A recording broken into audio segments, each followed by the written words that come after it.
Next N75 ফোনটা recently কিছুদিন আগে বাংলাদেশে অফিসিয়াল লঞ্চ হলো অ্যারাউন্ড 12K বাজেটে বলা যায় আর কি 12,000-এ।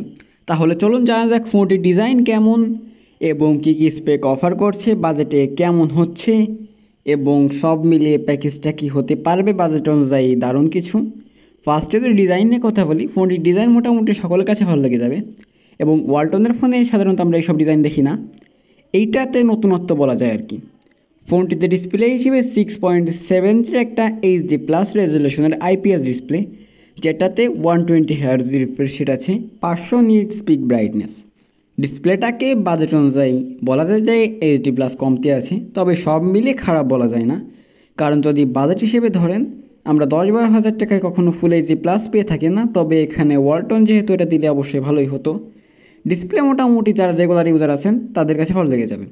ফোনটিতে ক্যামেরা হিসেবে আছে দুটো camera, main camera 52 megapixel, 2 megapixel depth sensor, front facing camera 8 মেগাপিক্সেলের।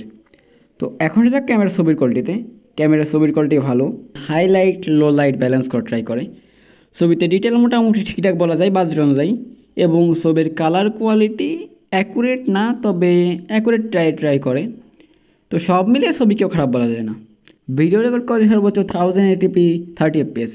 ফোনটিতে প্রসেসর হিসেবে আছে ইউনিএসসি T615, আর এটা একদম একটা এন্ট্রি লেভেলের চিপসেট, যেটা আমরা জানি 10 থেকে 12 হাজার টাকার ফোনে আমরা দেখে থাকি। আর এটা দিয়ে 2D টাইপের গেমগুলো মোটামুটি স্মুথ খেলা যায়। তবে ফ্রি ফায়ার ট্রাই করলে চলে লোয়েস্ট সেটিংয়ে 49 fps, 60 fps আর কি চলে কোনোভাবে। তবে ফোনটা হিট জেনারেট একটু করে, তবে মোটামুটি প্লেবেল রেজাল্ট দেয়। তবে সব মিলিয়ে ফোনটির প্রসেসর সেকশনকেও খারাপ বলা যায় না, মোটামুটি বাজেট অনুযায়ী ঠিকঠাক আছে।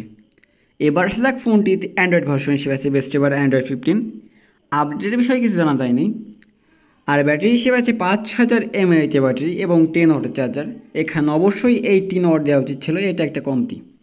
সো বন্ধুরা, এই ছিল পুরো ভিডিও। এখন আসা যাক ফোনটি এত কেমন হলো। ফোনটির সব সাইড যদি কম্পেয়ার করা হয় তাহলে বাজেট অনুযায়ী মোটামুটি ঠিকঠাক বলা যায়, তবে ওয়ালটন চাইলে আরও ভালো কিছু দিতে পারতো।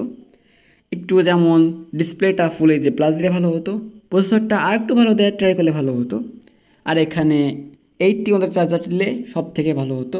তাহলে হয়তো একটা পারফেক্ট প্যাকেজ হতো বাজেট অনুযায়ী। এই ছিল পুরো ভিডিও। ভিডিও ভালো লাগলে লাইক করে চ্যানেলটা অবশ্যই সাবস্ক্রাইব করে দেবেন। দেখা হবে নতুন কোনো ভিডিওতে। সে পর্যন্ত সবাই সুস্থ থাকবেন।